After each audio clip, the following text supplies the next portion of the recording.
pledge allegiance to the flag of the United States of America and to the republic for which it stands, one nation, under God, indivisible, with liberty and justice for all.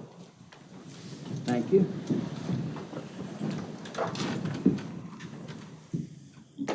Another beautiful day. It is.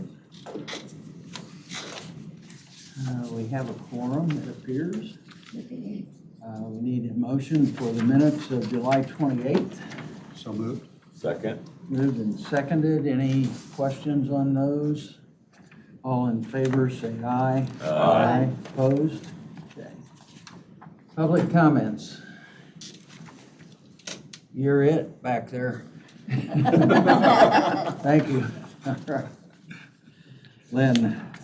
Good morning, everybody. Thanks for being here, dark and early, as we were discussing earlier, and appreciate your willingness to meet again right after we met in July, but we covered a lot of ground and felt like we rushed through some things, so it seemed prudent to come together again and touch base. So we'll go over lots of the same stuff that we normally go over, but then some other items. So first item to cover is just our program updates. We had the fourth of our 5 Talks Away days this past Saturday at the Hendricks County Fairgrounds. It was a beautiful day. The attendance was down a little bit. The fourth one is usually the slowest one of the 5. This year we had 683 vehicles through. Mr. Parsons was one of them. We usually average about 695. Year to date, 3,255 vehicles through, which is lagging a little bit, but again, that October event is usually a pretty popular one, and I expect us to be up over 4,000 attendees again, as we typically do. At our last meeting, I mentioned that Caldwell Environmental has kind of changed how they're tracking some of the weights that get collected at Talks Away days, and that I had some questions. I met with our contact there on Wednesday, and he and I went over the reports that I had received, identified some mistakes on their end, identified some mistakes on my end. So we're still working through some of those just to get an accurate reflection of what we're actually collecting at the event. So they've implemented a new system and working out some of the reporting bugs, but so I expect that some of those weights are going to be different once we get all that worked out. So our last Talks Away Day of the year will be October 3rd on the west side of Hummel Park in Plainfield. Again, that's usually a pretty popular event, and we hope that the weather will be as nice that day as it was on Saturday. So. Update on our yard waste recycling centers. July was much more manageable than we've seen in recent months. We had 780 visitors using the sites. July was hot and humid and relatively dry. A lot of folks had already done the trimming they were going to do. Things weren't growing as quickly, so it's not uncommon for us to see a dip like that. Year to date, we're about 92 visits behind where we were the same time last year. But we're still way ahead of the average that we've seen over the years. A couple comments on Plainfield Yard Waste Recycling Center. There's construction happening in that area. I know that our attendants are getting asked questions about what's going to happen with the site. There's enough chatter out there about is it going to move, where's it going? I haven't heard any more from the town. I know Mr. Bridget's kind of been working on our behalf in the background. I wish I could give you a positive update, but I really can't do it. Okay. So we will sit tight, and I will continue to touch base periodically with the town staff and see what's going on. I'm not hearing much, so I can tell you it would be helpful for us to be able to let residents know as we move into the fall what the plan is, but I'm not confident that we have a definitive answer yet. So Andrew Klinger's been out on sick leave for an extended period of time, okay. and we're having a problem making a decision. Okay. All right. Well, I will. Sir? You said there's no positive decision to report, but there's also no negative decision to report. Is that correct? That's correct. I keep the question alive. Okay, good. All right, thank you. Thank you for the clarification. Coatesville and North Salem Recycling Centers, again, those are our unattended sites, open, available 24/7. And things are going fine, no issues out there. We're about even weight-wise with what we've seen last year. Liston Recycling Center, year-to-date through July, we're ahead over 100 visitors versus last year. We're averaging 623 folks through every week. Last year, that was 611 for the year. So, and all time, we've had 97,000 plus users through the site since we opened, and we've collected 1,200 tons of material. So, people continue to respond, and it's working well out there. So, any questions about any of those charts? If not, I'll keep going. Keep going, please. Lewiston Recycling, I'm sorry, the district office and HHW center update. I sent an email update out after the August 6th county council meeting where I presented, it was the budget hearing. Mr. Parsons and Ms. Marsh were there, and Mr. Bridget came along, and I appreciate him accompanying me and providing some good input.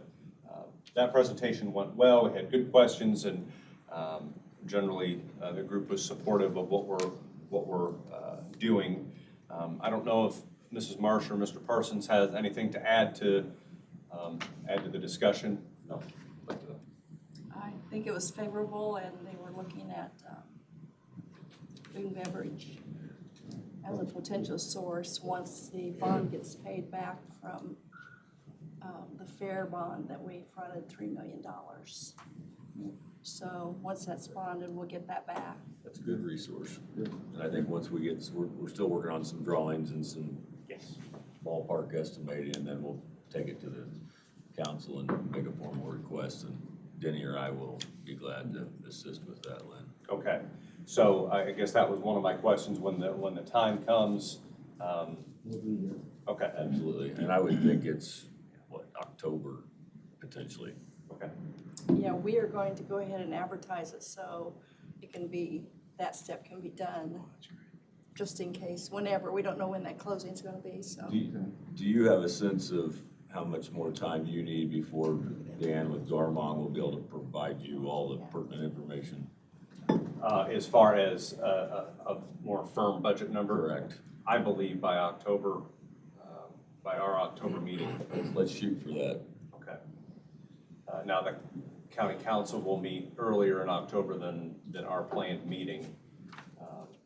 So as we begin to get some of that together, we can circle the wagons a little. Okay. All right, very good. And to that point, since the Recycling District Board's approval of studio views contract last month, they've gotten their subcontractors busy getting site plans and structural, mechanical, and electrical work going. So that contract is ready to sign, Mr. Dawes. So before we leave today, if we can get that taken care of. In your packet, there is a rendering of the elevation for the building. Nothing finalized here yet, but this is kind of what we're working on. It's got a similar look to the buildings for the Highway Department facility.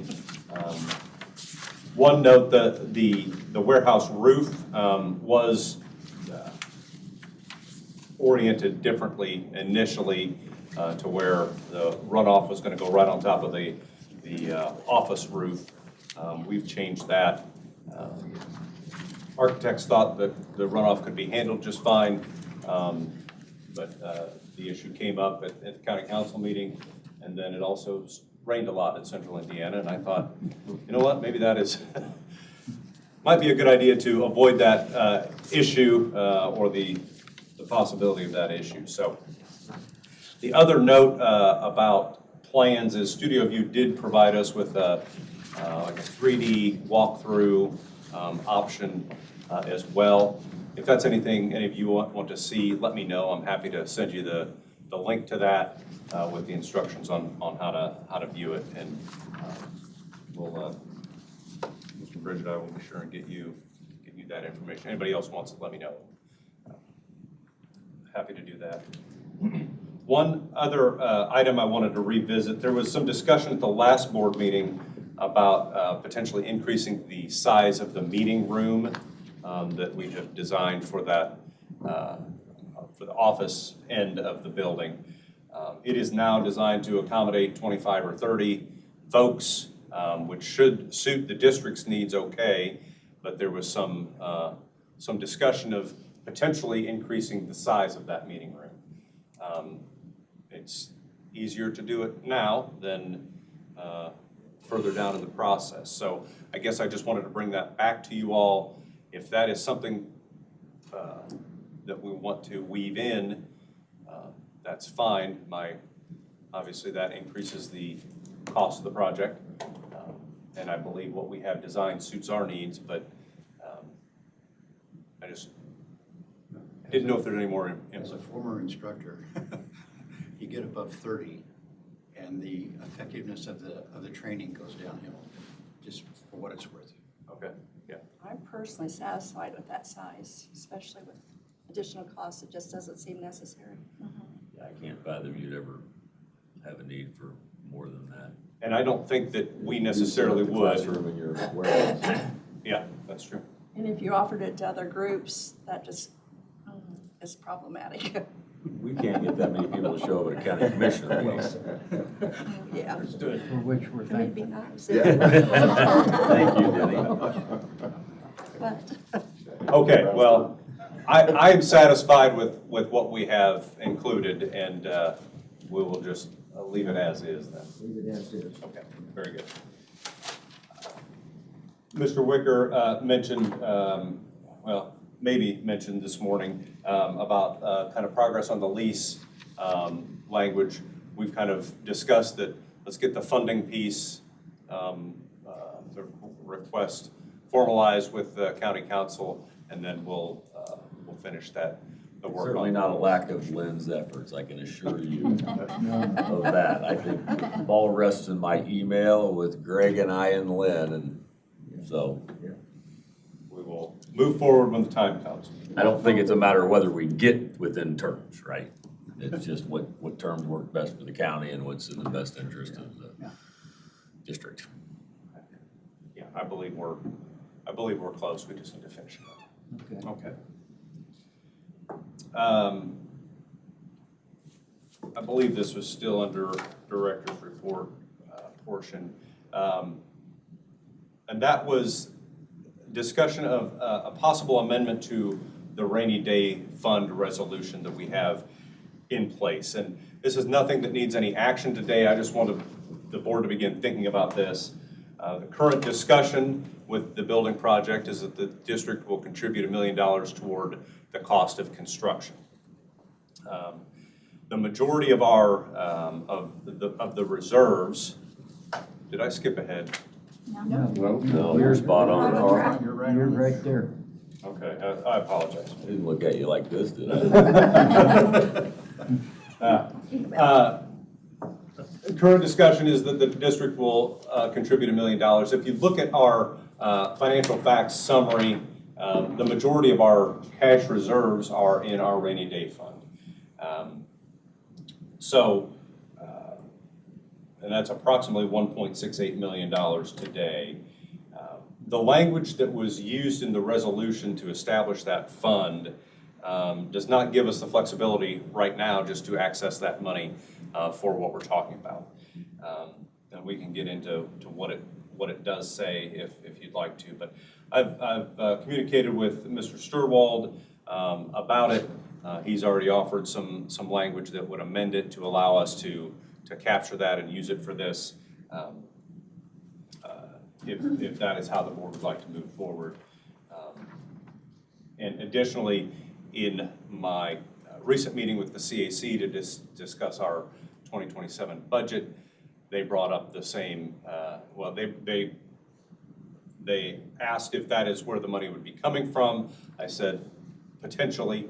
And another piece of that discussion was, as you move forward with a building, more equipment and those kinds of things, what about capital repair and replacement needs? We don't have anything in place now.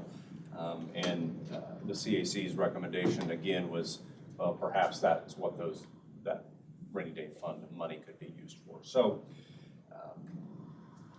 if and when we begin amending that resolution, perhaps including language to allow us to dip into that for some of those needs might make sense. But this is a little bit of uncharted territory for me. You all in your other roles may have a better sense of how you want to handle that. So I guess I'm looking for. Discussion? I think you're certainly on the right track. Let's make some amendments and get it conducive for 2027 versus 2007 and better utilize those funds. We need rainy day, but maybe not 1.6 million, and I think $1 million of it will go a long way to a new facility. I agree completely, Greg. I believe in being conservative, but this is more than appropriate for what it is we're trying to do. And I'm excited to see this construction. I can't think of a better use of it. I think it was wise of them to consider what ongoing maintenance is going to be. But I don't see where we're in a position that would be a burden to us. So yeah, I agree with you completely. I think I'm looking forward to the facility as well. I think it'll be a great addition to our community and needed. The statute allows you to use it for construction, maintenance, all those things. Pretty wide open. Yeah. We just need to amend the resolution to follow the statute. That's okay. And we need to do that before we grab the $1 million. We can do better. Good planning. Yeah, so, That So, one might not be as easy to get a pardon on. Understood. so bring that to our next meeting, maybe? yeah. Yeah, I believe we can Okay. do that in October. I don't think it's going to be It shouldn't be difficult language. very good. It's not. Couple of other things to just to bring to your attention and offer up. I'm working on scheduling a tour of W Enterprises in Crawfordsville. W is the company that services those recycling drop-off centers in Coatesville, North Salem, and one of our receiver boxes at the Liston Recycling Center. They've been our provider for years. The last time staff went up there was soon after the Liston Recycling Center opened. Took the attendants up there, let them see what happens to the materials. It's very helpful for them to understand the process after it leaves our facility. So open invitation to any board members that also want to attend. I do not have a date firmed up yet.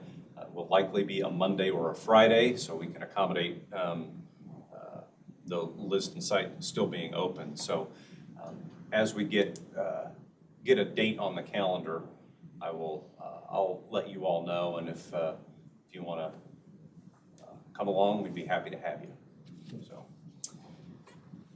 lastly, for this portion of the meeting, logoed apparel. We've purchased some items for district employees over the years, but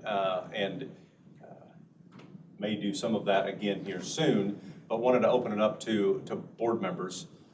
If anybody would like to have a district logo shirt, we're happy to do that. I think we'll likely use a local business here that has access to all kinds of brands. And if that's something you're interested in, let me know. I'll get you the link. You can pick out what you want so that I don't have to try to pick everybody's style. Let me know what size you want. We'll get it ordered and get it embroidered and get it to you. So With that logo that's on your shirt. this logo, we can do black or white depending on what the Color of your shirt. yeah, that's right. It's what we've done in the past. I don't know that we've ever done any colored logos. Have we? Don't think so. No. So restricted by budget with just the 2 thread colors? I've just never, never tried to ask the question, but, Maybe we should put that in the rainy day that's right. to take fun. Multicolored logo. I actually like Don's color scheme. Yeah. Very good. It'll be Hendricks Regional. All right, and a few upcoming events. I think I included a whole list in the notes I sent to the board, but I'm going to highlight a couple of them. September 2nd, we're hosting the Indiana Household Hazardous Waste Task Force annual picnic at Hummel Park. We've done that for a few years. We'll probably have 20, maybe 25 folks from all over the state come. September 18th, that's the deadline for applications to our fall grant round. That'll be part of our October meeting. We'll be bringing those recommendations to the board. September 29th through October 2nd, I'm going to be attending, it's called the ARCON Conference. It's part of the Solid Waste Association of North America. That conference is in St. Louis this year. I've never been to this one before, but looking forward to that one. October 3rd will be Toxawated number 5 at Hummel Park. October 13 and 14 will be the Association of Indiana Solid Waste Management Districts Retreat at Spring Mill State Park. All 3 of us will be attending. Amy and Katie are presenting as well as part of that. And then October 27th will be our next board meeting, where we will do our annual review of our final disposal facility, final disposal fee that is now required of this board every year. We do those fall grant awards. We'll bring the 2027 salary resolution to you and expect that we'll have updated budget figures for the building project. So a full meeting, I'm certain.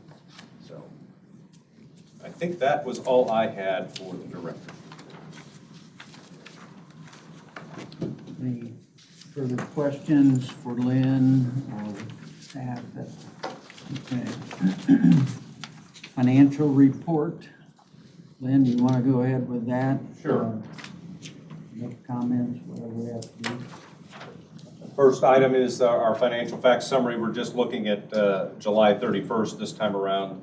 Last month we did April, May, and June. Again, we were talking about some of those reserves. You see the orange box at the bottom is that rainy day fund balance, 1.68 million right now. The Hendricks County Special Projects Fund continues to grow. We're approaching 800,000 there. So we do have some reserves, which is a good thing. Yes. Our income chart, final disposal fee income through July, we're actually about $24,000 behind what we were this time last year. And frankly, we're going to need those numbers to increase if we're going to hit our budget number for 2026 of $1 million. But the fact of the matter is we don't have much control over that. So we take what we get. But for comparison's sake, on the backside of that same sheet, you'll see 5 of the 7 months so far this year, that number has been below what it was last year. So it makes planning a little difficult, but it also helps. to That have some- darn market, you know? I'm sorry? Oh, yeah. Market influences, right? There's lots of influences. Construction on US 36 does not help as well, is what I hear from the landfill. Just, it is burdensome enough for those transfer trucks, semis, to get out here on 36 when there's no construction. Or no traffic. Yeah, or no traffic. Again, speaks to the benefit of having some money in reserves because it's difficult to predict what our income is going to do. So. The next item is our register of claims for today. Nothing necessarily out of the ordinary here aside from first payment to Studio View Architecture is the last one on the list. And that was half of the amount for the schematic design phase of the project. Any questions on the general fund checking account register, we need to approve this, is that right? Yes, sir. I would entertain a motion. Motion to approve. Sorry. Second. Been moved and seconded. Any other discussion or questions? All in favor, say aye. Aye. Opposed? Okay. Old business, we do not have any. New business, 27 general fund budget reconsideration. Last month when we were together, we were up against the clock as we started talking about the 2027 budget. And I had, prior to that meeting, you all had received quite a bit of information about justification for what I had included in the budget. I didn't send that back to you ahead of today, but the figures that I put in front of you were those that were developed in May and June ahead of the CAC meeting. And prior to us knowing what the Studio View contract was going to include, and I had built in 4.5% for employee raises for 2027, and that actually came in at 5% between cost of living adjustment and performance pay. So before I begin uploading this information into Gateway and taking it in front of the county council, I thought maybe we'll bring it back. And so what I am proposing here is an increase in the personal services line items in the amount of $1,750, and then under professional services, increasing that amount $200,000 to help us as we pay for the design portion of the building project. This will hopefully not require us to do an additional appropriation next year, and should give us flexibility to pay for the design fees. And if we begin ordering equipment, things like that, as we head into at the end of 27, it should give us that option as well. I had a question for Greg. Sure.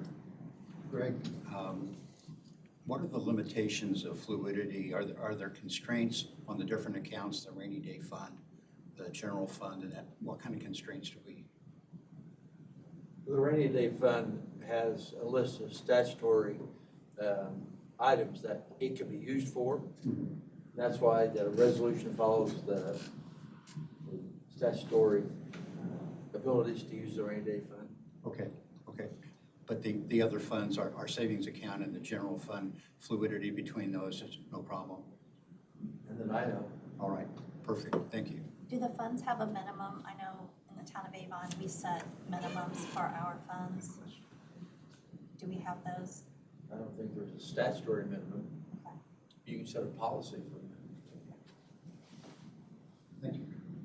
Bonding agencies like to Right. see a minimum. Yeah, that's why we ended up Yeah. doing a minimum. That's true. Yeah. I'm sure that's true. So is the board comfortable with these changes? And I assume we should probably approve this. Mr. President, I make a motion to approve the 2027 general fund budget reconsideration topic. Second. It's been moved and seconded. Any further questions, discussion? All right, all in favor say aye. Aye. Opposed?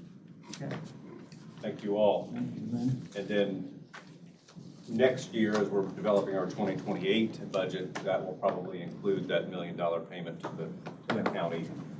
So we will cross that bridge when we get there. Cool. Lynn, anything else? Nothing else from me. I will, again, if you're interested in that rendering walkthrough of the project, let me know. I'll get that out. I'll just send a follow-up email to the board with all of that information, and you all let me know. That way you've got it, and let me know what you want to be involved in. I think that's that's a good approach. Okay. Yeah, good. Now our next meeting's October. That is correct. What meeting is after that? There is not another meeting scheduled for 2027. We will likely do our end-of-year luncheon that we've done for years. I'll ask for the board's formal nod for that. In October is usually what we do. Of course, we can, like we did today, if we feel like we need to get together again, we can certainly do that. But then it would be January of 2027 would be the next time that we are together. Very good. Board members, comments from anybody? Ben, you'll still be with us through the end of the year. Yes, sir. That's the plan. Okay, good, very good. That's our plan too. Yeah. For you, so, all right. Chair would entertain a motion to adjourn. Salute. All in favor, say aye. Aye. We are adjourned. Thank you. Thank you all.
Stand for the pledge and a refugees defense.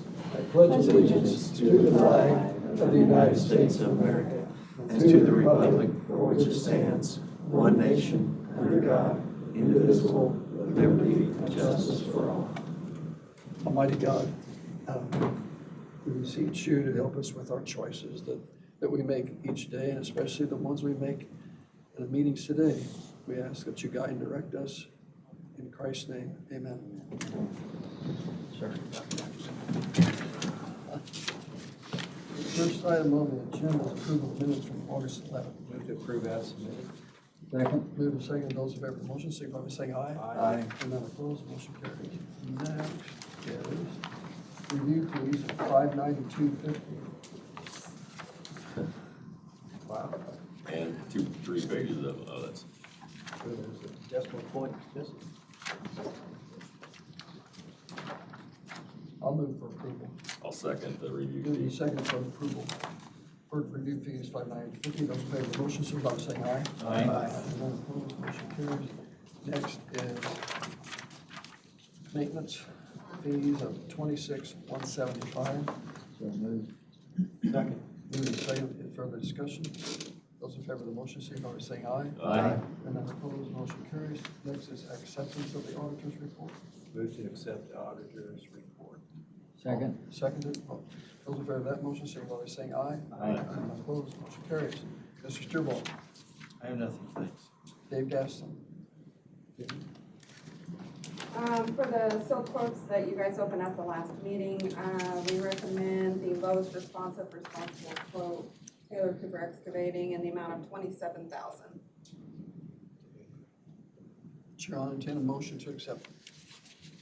Move for approval. Second. Moved and seconded. Those in favor of the motion, signify by saying aye. Aye. And none opposed, motion carried.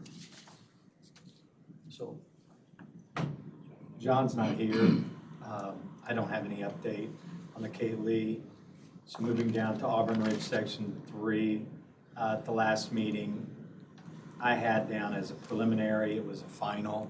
So I just wanted to put that into the minutes, that it was a final. And I think, do they have, you guys have a I didn't have to sign the letter letter the last to time. sign as well, It was approved, just wasn't the signed. approval. There's John. So, what action do we need to take on that? nothing, just sign. You've already approved it. Okay. We approved final, you're saying? Yeah. Yeah, I just, the letter was just wrong. Okay. You wanna And John. recognize John and Dave? Well, You're up. the floor is yours. Wow, thought I hustled up here. Okay, so last night at about 4:37, I got Kreider & Kreider's estimate for doing the K-Lee. I'm glad you guys are sitting down. Their initial run at it's 442,887. 442,000. We haven't had time to really get into the pricing yet, so we're gonna look at that. They've probably got it padded because there are some unknowns. I think they've probably got money in there to, the way he talked about, maybe to pay Hendricks Power to do some of the, put some of the poles and stuff out of the way, but we shouldn't have to pay that because Hendricks Power is a utility, so. And I'm not sure the biggest item is their unit price on 24-inch pipe. An installed price, obviously, but it's fairly high. I think it's higher than what their unit price is in our contract. So we need to find out. I expected it to be a little higher. I didn't expect it to be this much higher. What's the unit price? The unit price on the 24-inch plastic is $143.21. $143,000 for the pipe. No, $143.21 per that's what I foot. thought. But remember, we've got removal of pipe in there too that we gotta have. We've got new manholes. We got some modifications to a couple manholes. So, like I said, we just got this last night. I talked to Stu this morning, talked to Kim this morning. So we're gonna get into the pricing. One of the options we may look into, and Kreider mentioned it, is trying to do a time and materials. And if we were to do that, set a maximum, say, okay, we do time and materials with a not to exceed number. That requires a lot of monitoring on our part to make sure they're, really using what they're billing us for and the number of people they have on site, et cetera, et cetera. One of my concerns is timing. We've got that road closed for 45 days, but that runs out mid-September sometime. So if we're gonna try to get it in that 45 days, and your next meeting is 2 weeks, I'd hope to have this earlier last week so I could bring you something today that you So- can decide on. Do you think they would do it with, on time and material? I think they would, yes. And they would require you or somebody to actually watch if they're not Yeah. overbilling? Yeah. We have inspectors up there that We we do, yeah. pay, and we put that burden on them. Yeah, right. I mean, it can be done. And it might be a significant savings construction-wise over that. And I think he's padded that pretty good just because they don't know exactly what they're getting into. But, What's pretty good, 20%? I think they've padded it more than that, but that's what I That's what it sounds to me like it's more than that too. Do you want John to They don't really review want it, this but and they'll work do with it. Kreider and Kreider for the next meeting? How would you like to proceed on that? Waiting for our next meeting causes you some anxiety, doesn't it, John? It does, yeah, because we're running out of time. Okay, I guess the first question, are we committed to doing it, and at what price are we committed Right, to and that's doing kinda- that? That's that's- really the first yeah. decision, is it that important that we potentially spend that kind of dollars? Right. And that's the direction I need from you guys. well, unless I hear something different, it needs to be done while we're doing the road project. Am I wrong? I think it's subjective, but I think the argument could be made, or the argument could be made that it could wait, but we can spend it now, or we can spend it later. Right. If it's Theoretically, not- it would be more later. Right, if it's not done this way with Kreider and Kreider during this project, it probably is best to wait till after the parkway's done and come in and do it as a separate project with someone else, if that's what the board chooses to do. What will hurt anything if we wait that long? Till after the parkway's done? Yeah. Well, I mean, it's gonna be more Drainage. disturbance, you'd have to close the road again to cut the road and work alongside the road.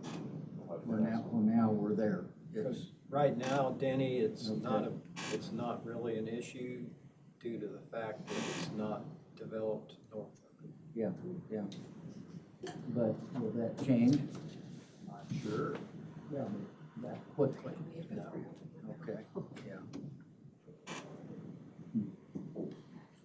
So, John, you haven't even had time to see if that's a good price on the pipe. Not really, no. Like I said, I talked to Stu this morning, I talked to Kim, and we're getting into it, but he sent this last night. I don't know. He talks about maintenance, he's got a lump sum in there to handle maintenance of traffic items, which I don't think he needs that really, the road's closed. I think part of that's to cover their utility work they've got to do. He's got to modify some of the structures, he thinks. Their production rate, you know, they price stuff based on how much pipe they can put in the ground in a day. And obviously, that's gonna be slower than normal, because the power lines are there, you know, they're working in a narrow area and gotta work around Hendricks a little bit, so their production rate is gonna be less, so that bumps the price a little bit.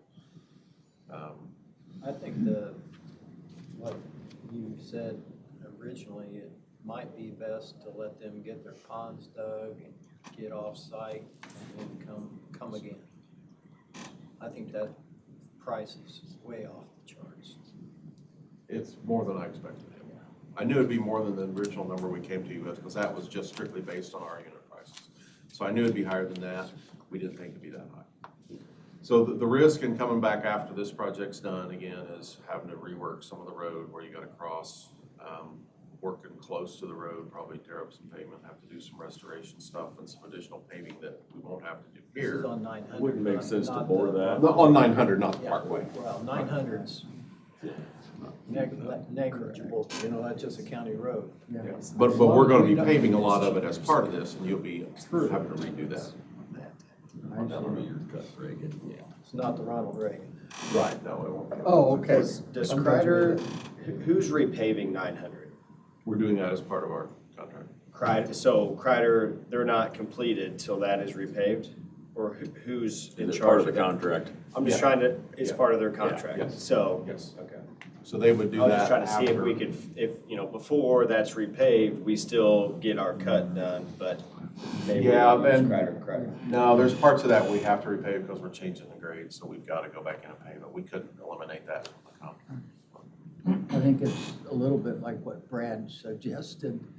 They don't really want to do this, but they'll do it, and here's what it's gonna cost. Yeah. There's some of that in there. I think that's why they threw out the idea of doing time and materials. They offered that. They did, yes. Well, they threw out that idea, Okay. that they're willing to do that. There'd be Sometimes, a maximum or not to exceed. yeah, we'd want a not to exceed number.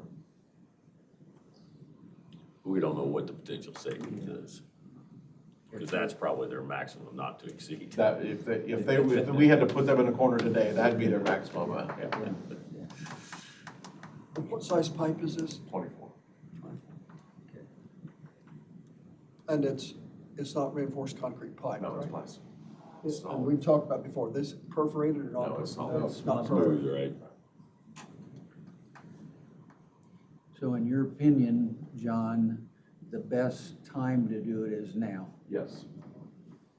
Yep, get it all done at once, And, but it's, and maybe the better way to do it now is time and material then, and negotiate that with them or whatever. But let's go back to where Jack was. I mean, if there's not an immediate need for it to be improved until ground is developed, could we put that burden on a developer when they choose to develop the land, and part of their responsibility is to improve the drain? Like an They impact do that. fee. I mean, that would be an acceptable ask, wouldn't it? You can do an impact fee. But at Absolutely. the same time, I mean, I won't go there. I mean, Go how ahead, hard this is is, it for you? this is, Right. this is the way to It might be a debate. little bit more expensive at that point, but that's. yeah, and I don't, doing it after our contract's done, I don't know if it'd be cheaper than this or not. It might be about the same. I don't know. I would think it would be less than that, but I don't know. There is some advantages because Crichton Carter's already mobilized, and they don't have any patching or resurfacing included in this because they're doing that anyway. So, I mean, if you came back and did it later, especially if it's 2 or 3 years down the road. Oh, it's gonna be yeah, long. more than that. I The don't know. impact fee should be related to what they're User. doing. If you have a 4-acre development and the watershed coming down there is 800 acres, it requires a 24-inch pipe. I don't think you can put an impact fee on those 4 acres. I agree with Put that. in a 24-inch pipe. I do agree with that. So it would be, a little bit from a developer and the rest from us. Yeah, the only thing that's going in there, Greg, is 2 substations, power stations, AES station and Hendricks Power are right there in the corner of 925 and Maloney. And they're gonna need drainage, but the Kate Lee's gonna go, probably follow 925 around Maloney in their 30-foot setback when we reroute that, and they'll get their drainage off of that. That's 14, or what, probably 18 acres total. It's not gonna add a lot to it. And the reliever pipe still goes under Franco for that line too, so that's helping the whole situation. Yeah, okay. I'm just saying their impact fees. Can't get reasonable on the burden. Relative to the project. Currently, has the Kate Lee been replaced under the Ronald Reagan? They cut 900 going west. Is it new underneath? Yes. I saw them digging one day. Yes, There was I- a lot I of think mud, a that's- lot of water, a lot of plastic, all up on top of like the Yeah. dirt they're moving. Easy project, huh?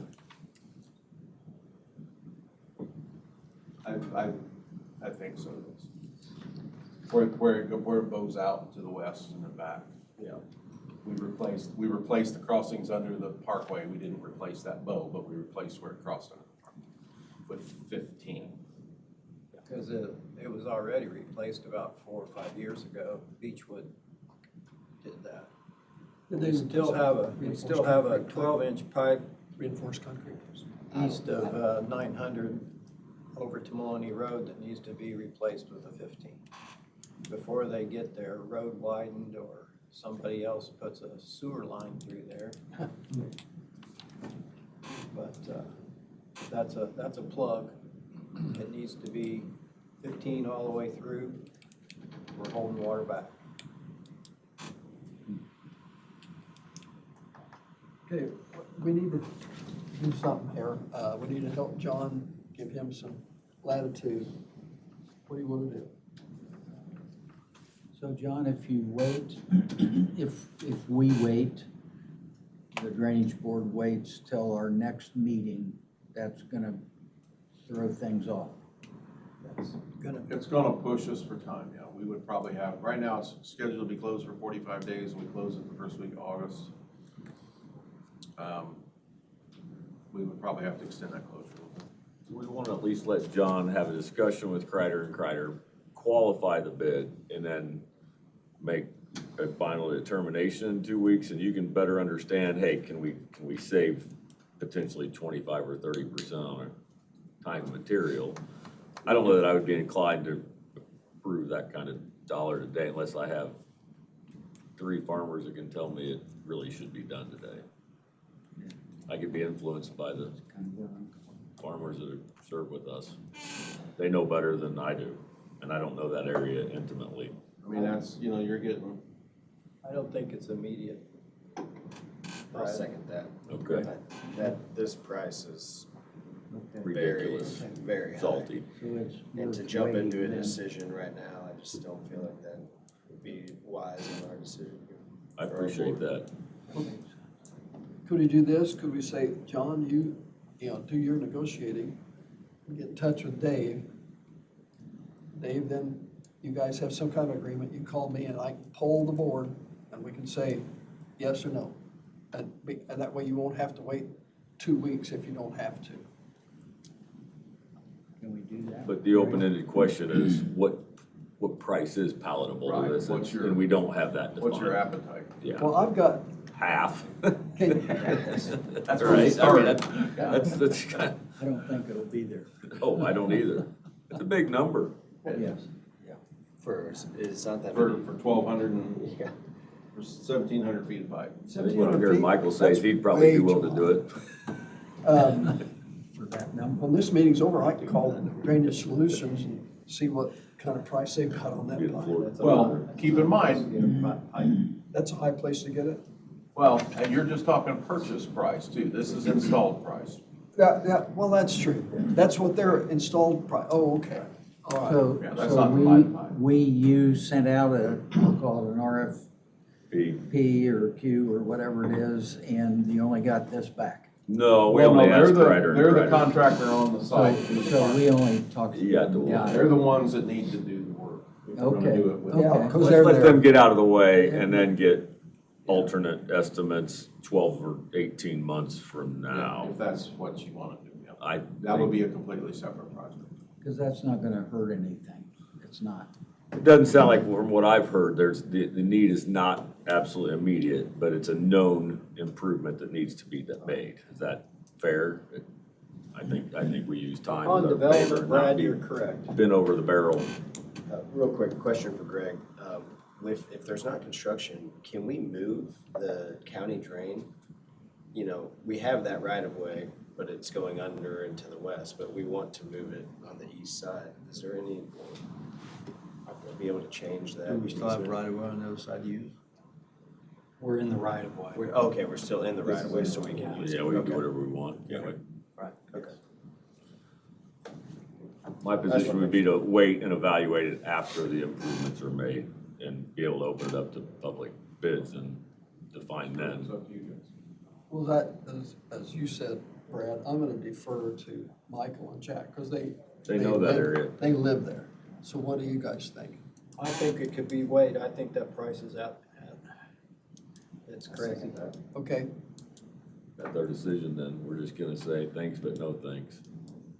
And then we're gonna keep it on our radar and understand that it's something That'll that give we should John a little more pursue. leeway on his road closure too. Yeah.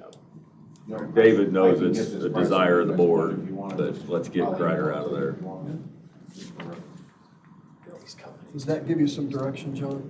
Yeah, so what I'm hearing is you don't want to move forward with this at this time. At that price, Getting it to know seems, Jay.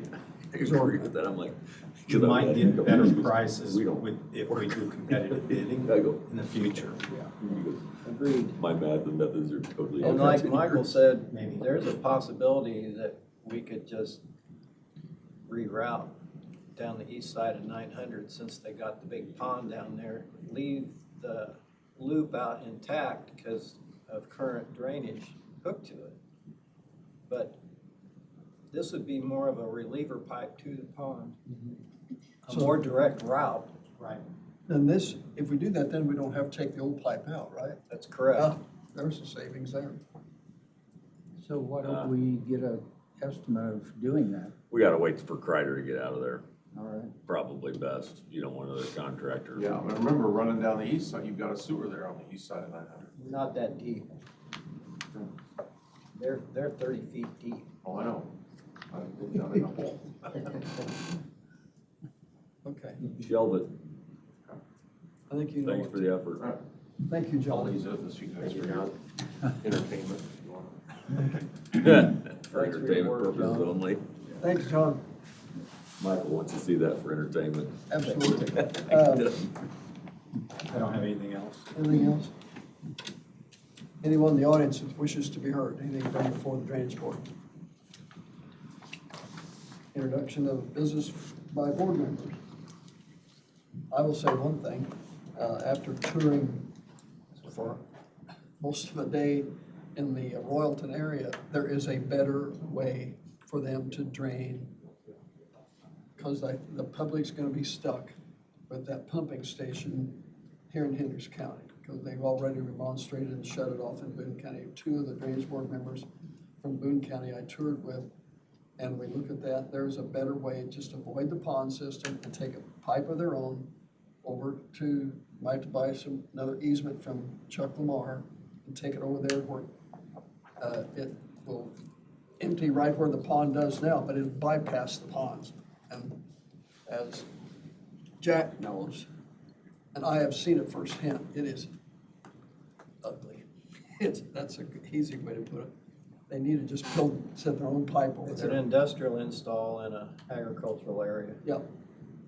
And I was told, and I don't know this for a fact, that asphalt has been dumped into that pond.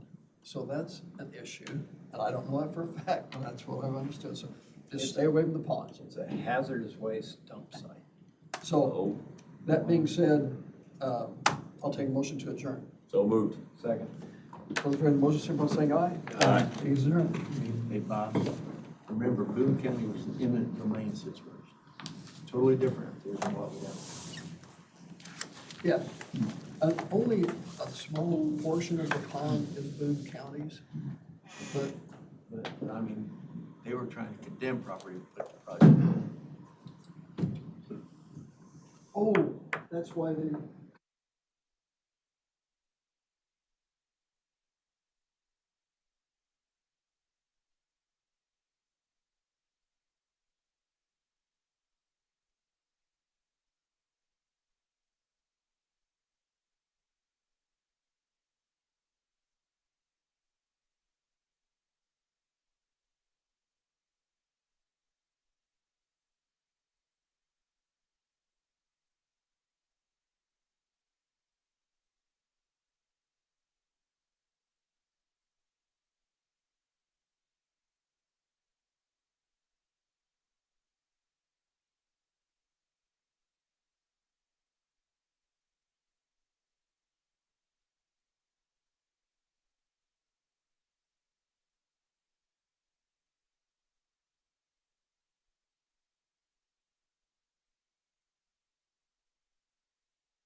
Call our meeting to order. Please stand for pledge and a word of prayer. Pledge allegiance to the flag of the United States of America and to the republic for which it stands, one nation, under God, indivisible, with liberty and justice for all. Heavenly Father, we do thank you and praise you for this country that we live in. Help us to always remember that we are under your guidance and leadership, and that you are sovereign over us. Help us to make decisions that are good decisions for Hendricks County, people that live here. Give us your wisdom, we pray, in our meeting. In Christ's name, amen. Thank you all for your attendance today. Appreciate everybody here and those listening in or watching in. Thank you for doing that. The chair would entertain a motion for the minutes of our August the 11th meeting. So moved. Second. All in favor, say aye. Aye. Aye. Opposed? We had claims that were submitted to us and reviewed those. Chair would entertain a motion for our claims. So moved. Second.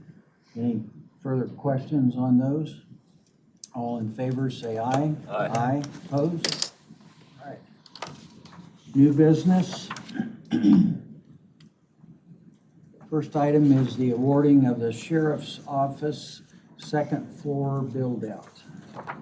And Dennis? Good morning. Good morning. Yeah, the lowest responsive bidder to this was Myers Construction. Yeah. And I guess pending legal review, I'd like to recommend them. Okay, Move for approval.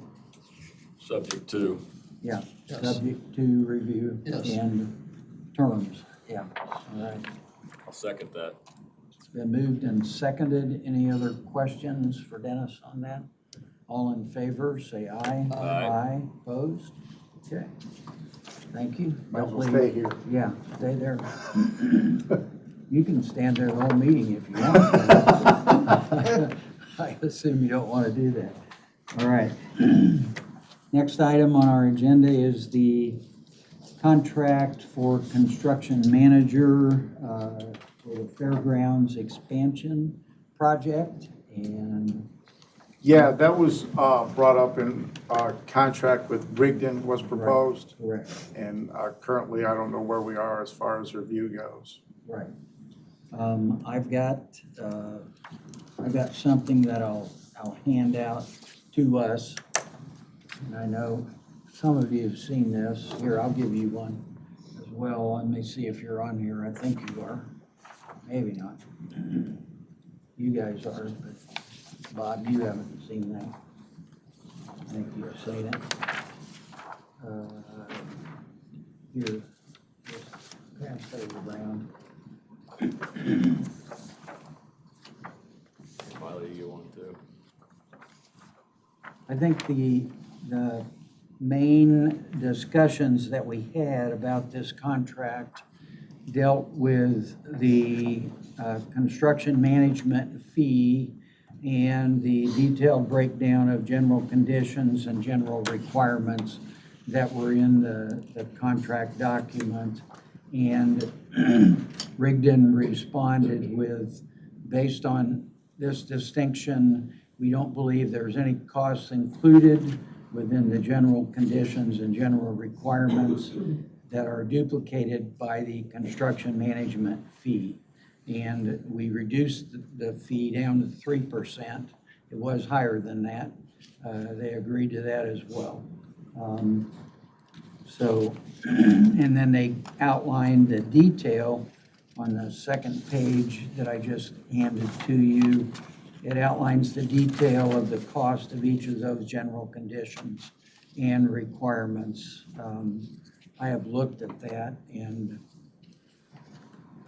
I don't have an issue with it, quite frankly. But I would say we could approve this just like we did with the sheriff's project, subject to review and terms by legal counsel.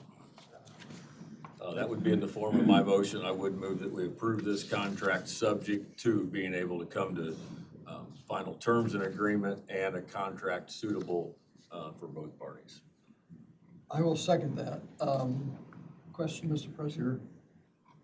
I have no problem with the project. Yeah. The process, I'm not so fond of.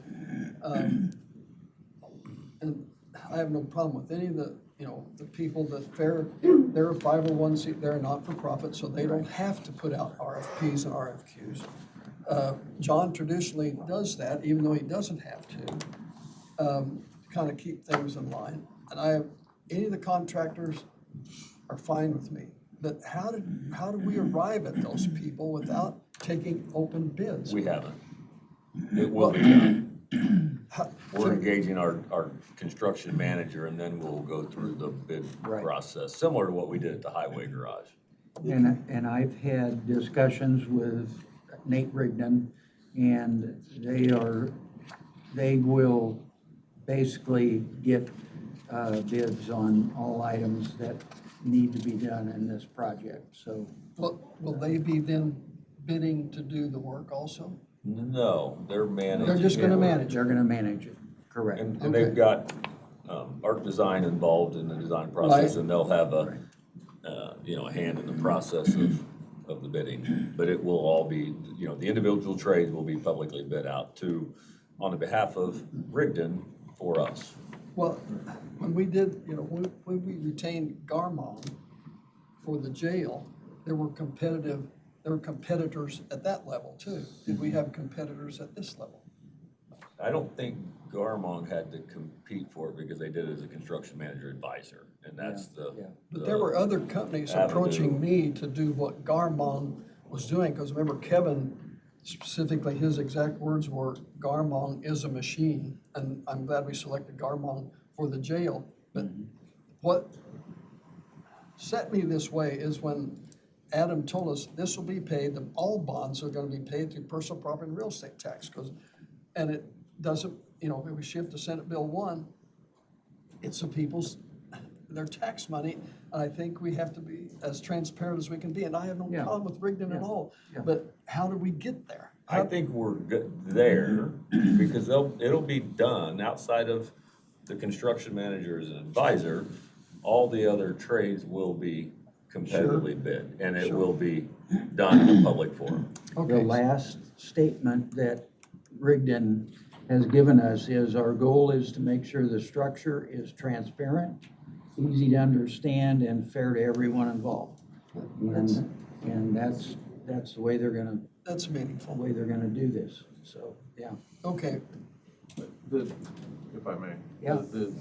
You're hiring Rigdon as a professional service. We have Correct. some latitude with hiring for Yeah, professional you service. do. Similar to architects, engineers. You have the option, the way I understand it, you have the option of doing RFQs in certain situations if you want to go that route, but I don't know that it's required. And I think part of the challenge of this is that when you think of the fair and the fair board and the fairgrounds and all of that, people don't understand that it's still the county, even though they are an entity, a 501c3, I think, Steve, is what you are, so on, but it's a county-owned facility and project, so we had the bond sale that we approved and to do this project, and now we're approving the construction of it, even though they really kind of walked it through the first way, and that's where we kind of got mixed up. We should have been more involved initially, and we weren't. Correct. Now we are, so, yeah. But Bob, they're acting as an advisory capacity. Right. They're a construction manager, but not the constructor. Correct. Okay. Correct, They're the advisor. correct. Everything will be publicly bid, just like. Okay. Yeah. I think we had a motion and a second. Yeah, there's been a motion and a second. Ready for the vote? Good question. All in favor, say aye. Aye. Aye, opposed? Okay. Dennis, thank you. Steve, thank you. Yeah, all right. And Rigdon, wherever you are, thank you. Took a while, but we got there. We got the approval, we haven't signed the contract yet. Well, no, but yeah, we will. That's up to you, Billy. Next item on our agenda is multi-jurisdictional agreement for water improvements construction project. Josh Hawkins. Good morning. Mr. Hawkins, Town I of appreciate the Jamestown. opportunity to come in front of you guys today. Before you, for your, I guess, approval, Yeah. is a multi-jurisdictional agreement for water improvement construction project for the town of Jamestown. As some of you may know, some may not know, Jamestown does reside partly in Hendricks County and also Boone County. What this is for the last 5 years, we've been working on a project to find more water for the town. We've sunk $30,000 of our money, which doesn't seem like a lot, but to a small town, it is quite a bit. And we have struck out. Our best option is to build 5 miles to Lisden and connect into Citizens. So part of the funding for this is going in front of Okra to get a $750,000 grant. And they're requiring us to get counties' consent and approval for both counties. Boone County agreed and signed last week. So, Okay, so they did, all right. so this is just to say that the county agrees that this is a project that the town should be going for and agrees, that we're partners in this. No financial obligations on your part. It's just basically saying that, yes, we give you the thumbs up to do it. When I looked at your budget for this and so on, it's a substantial. It is. Budget, and it's a whole lot more than $30,000. It is. It is. Unfortunately, it is, but Jamestown is growing. Yes. Right now, we have a 200-home subdivision. Very good. In phase one, there's 113 lots that, right now, they are sold 17 of the first 40 lots that are platted. Good. So we are growing. The builder is Arbor Homes. So they're already looking at buying more ground. Good. So this is a project that I started 5 years ago for the future. Future is here. Yeah, the future's here. So, we've already done a $4 million upgrade to our sewer plant for this future, and now we got to, get our water, so. Question, Okay. Mr. President. Sure. Mr. Hawkins, does Jamestown have your own plan commission, or do you go through the Boone? No, we are our own planning commission.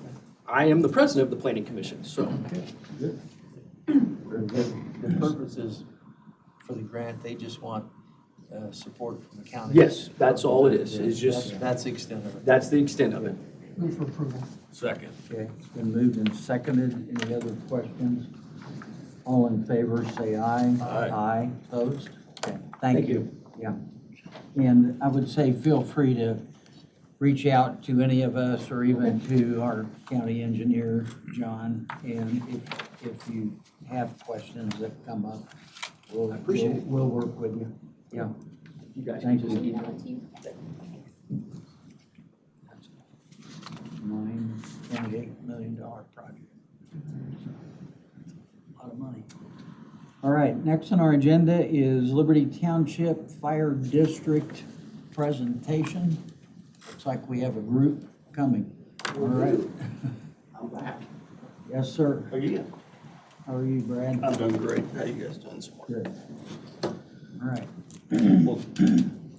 Good morning. Why don't Thank you for you, my opportunity. Introduce I'm your, going to, I was going to introduce, and we're trying not to take too much of your time. You guys have heard this all from me at the last meeting. I did a short presentation, gave you a packet of things to look over. Yep. This gentleman here is Mark Waterfield. He is the township attorney. And then I brought Yeah. Chief Russell with me today, and also the board president of Clayton, Doug Bigman, is right here in the front row. Okay. So, Good. again, we're coming before you today for the proposal to move forward with the fire protection district, as I presented it, and again, in that packet.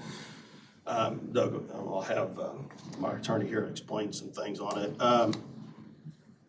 You know, it's one of those things where we've been as transparent. I've had meetings after meetings. This is something I've talked about so many times. My wife said, "Are you prepared for this thing?" I said, "I've said it so many times, I got to memorize." So, but take less of your time. I'm gonna let Mark explain little things. We're gonna talk, and then I'll have Chief Russell do a little bit, and I'll give you some more history on some updates that we've had since this occurred. So, okay. Good morning. Good morning. My name is Mark Waterfield, I'm an attorney out of Plainfield and represent Liberty Township. Pursuant to IC 36-8-11-4, this body can approve a fire district. Brad has worked very hard and collected signatures and provided those. I think it's well over 900 signatures from freeholders in Liberty Township. And so certainly this is something that is needed and desired by the people there to protect that area. What the trustee is asking for is a public hearing pursuant to the statute. Once this is created, there will be 3 trustees who are appointed, one by the Liberty Township trustee, one by the township board, and one by the commissioners. And so Liberty Township definitely feels that this is necessary in this very growing area and are asking for the commission to set a public hearing on the matter. Thank you. Question, Mr. President. Sure. At what commissioner, I've been told the commissioners, we have to create the fire district. So what function does this board play with the commissioners? Does it make recommendations to the commissioners to make decisions? Well, policy of the fire district. That's what the board will do? Yes. Okay. But the actual control of the district remains with the commissioners? Okay. Yes. Thank you for And clarifying. budget. So, well, I don't know. You go ahead with your presentation. I'll wait. Okay, well, if you have any questions for Mark that you can ask him. Okay. I don't know if it's a legal question or not, so Okay. anyway. Chief, go ahead if you want to. I'm just here to answer your questions. Oh, okay. All right. Stay out of the political All right. zone. So one question I have, because we're talking about the west side of the county. Correct. And in the west side of the county, there's a lot of volunteer services that are there across the whole west side of the county, not just Liberty Township. If the county approves an area, I'll call it an area, for a fire district, can that district be expanded to other areas, or do we establish a district in each? From my understanding, you can expand that district. Monroe County, Bloomington has done that. All unincorporated areas of Monroe County pretty much now is a fire district. Okay. And they have been. Ellettsville is trying to currently get into that district as the town of Ellettsville. So yes, you can. The only closest district to us right now is Monrovia. As you know, that's Monroe Township Fire District. They're in Monrovia. That's how they have That's Morgan County. Morgan County. Right?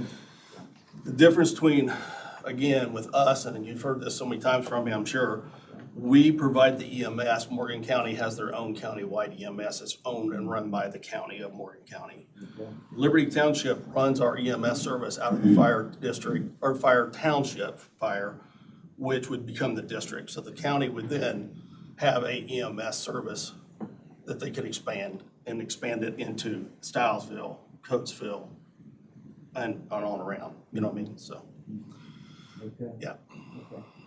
What about areas within Liberty Township, because that's really what we're talking about with this.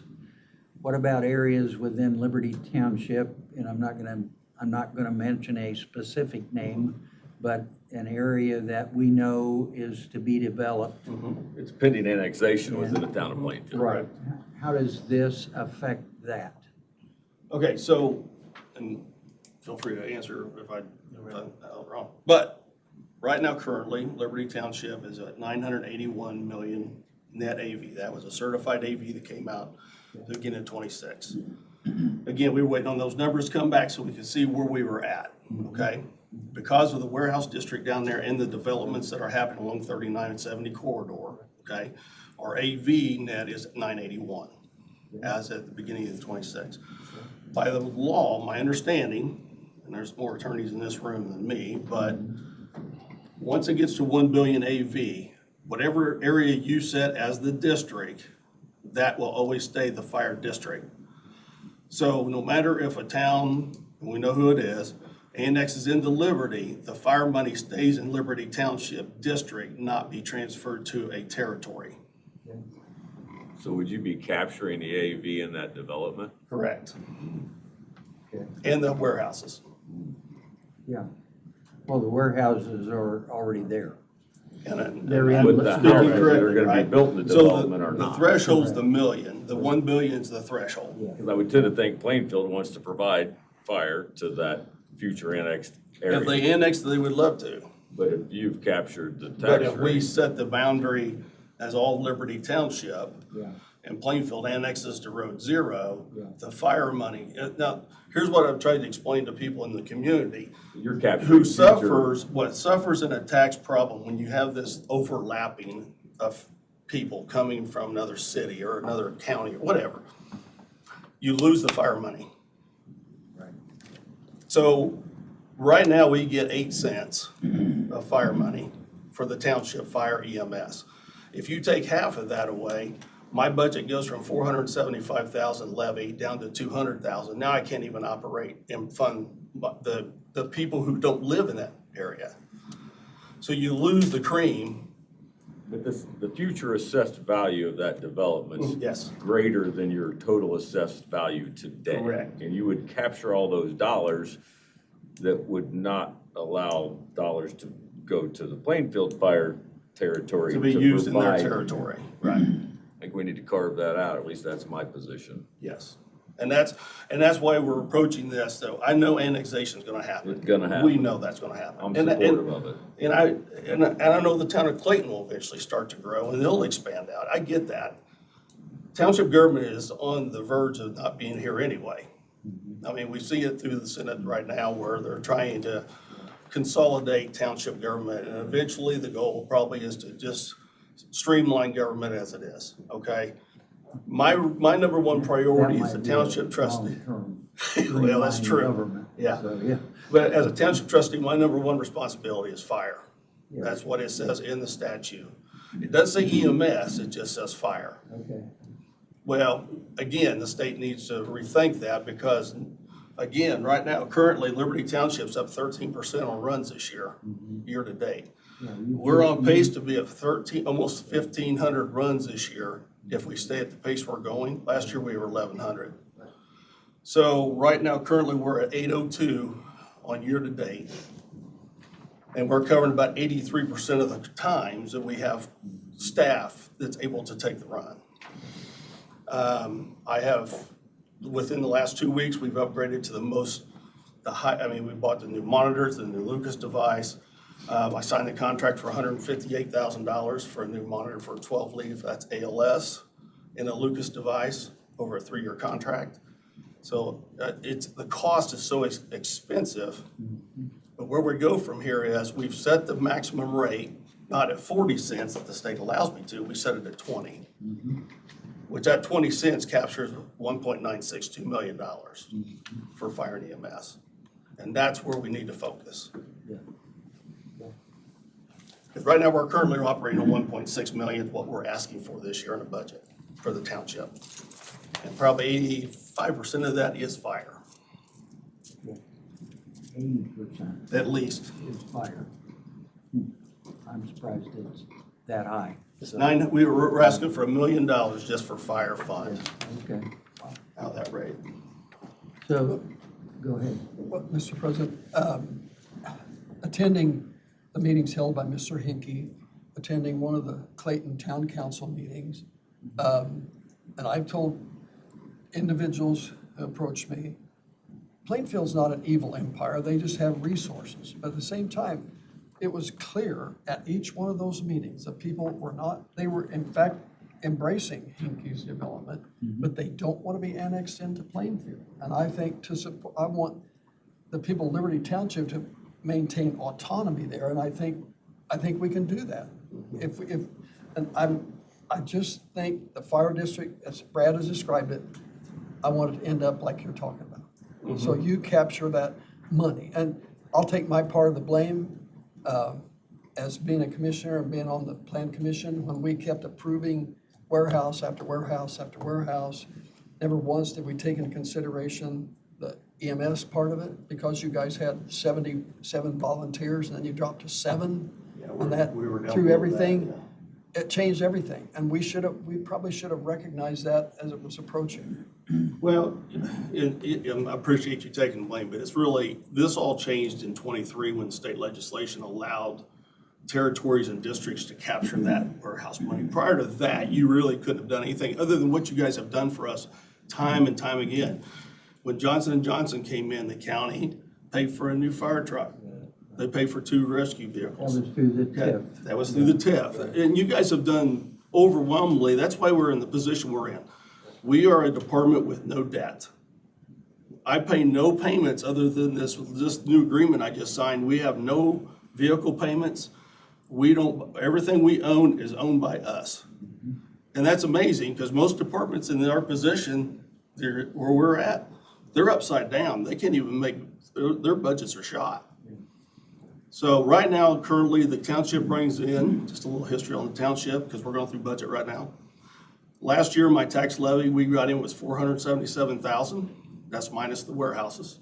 Okay, that's a different thing. We can't capture it. The township can't capture that unless we join forces with the town of Clayton or you. That's where we're at. So, again, by doing this, that's how we capture that revenue. You guys then, through RDC, would pass it out to the fire service for protection. And I've spoken to a couple of the warehouse reps, and they agree with it. They understand that this is where it's at. But again, we have to think differently. So our idea is we focused on the EMS. We started out small. As Chief Russell could probably explain, we've done some budgets. You want to explain your budget that you did? We've done a preliminary budget for FSGs to see what it would take from where we're at today to do this. What our plan is of putting 3 people on per shift and adding part-time, paid part-time, no benefits type of deal. So if you want to try to. The first thing I want to say is that my interest is providing the service. I'm not here to keep a little kingdom or any of that kind of stuff. I'm not worried about that. I don't care who has control.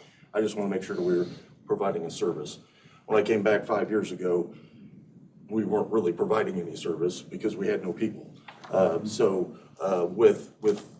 With Brad's work and your help, we've been able to start providing service. And it's actually, we have staffing roughly 97% of the time, and it's about 83% it's ALS.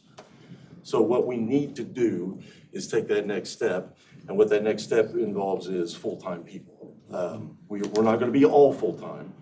So the budget I'm proposing is that any given point, 24 hours a day, there would be 3 full-time people, and there would be our current 3 part-time people.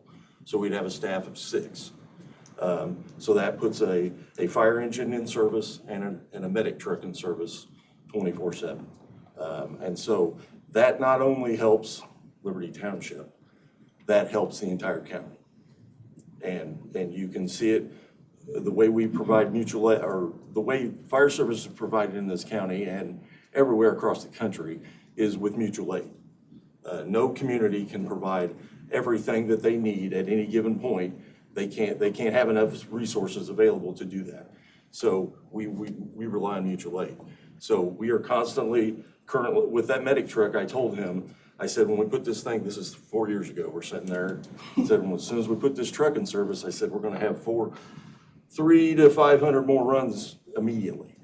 And that's exactly what's happened, because we're going to Stiles, or we're going to Clayton, or we're going to Coatesville, we're going to Amo, we're going to Danville, we're going into Plainfield. There are periods of time when we're actually equal with Plainfield, us assisting them and them assisting us. We work well with everybody. We're going to Morgan County occasionally. So this is not just about a little kingdom and keeping Liberty Township, Liberty Township. That's not what I'm about. What I'm about is providing the service. And this county needs at least, in my opinion, based on my 40-some years of experience with this, this county needs at least 3 more full-time medic trucks in service, at least. And so what this would allow us to do is make sure that we have 1 in service instead of 83% of the time, it's 100% of the time.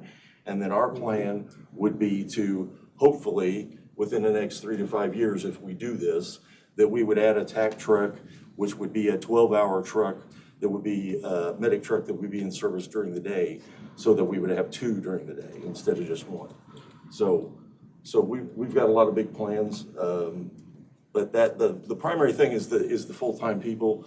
The market for qualified paramedics in this, not only this state, or not only this county, but in this state, there's way more medic jobs available than there are medics to fill them. And so trying to get a paramedic and keep a paramedic is an issue. And when you're paying people part-time, they view it as a part-time job, so it's hard to keep that. We have, in the part-time world, you have a lot of turnover. So if we have full-time people now, we have a little more control. So, but anyway, it's time to take the next step. So, Mr. President, is the question before us now whether to host a hearing or not? Is that correct? I think my answer would be yes.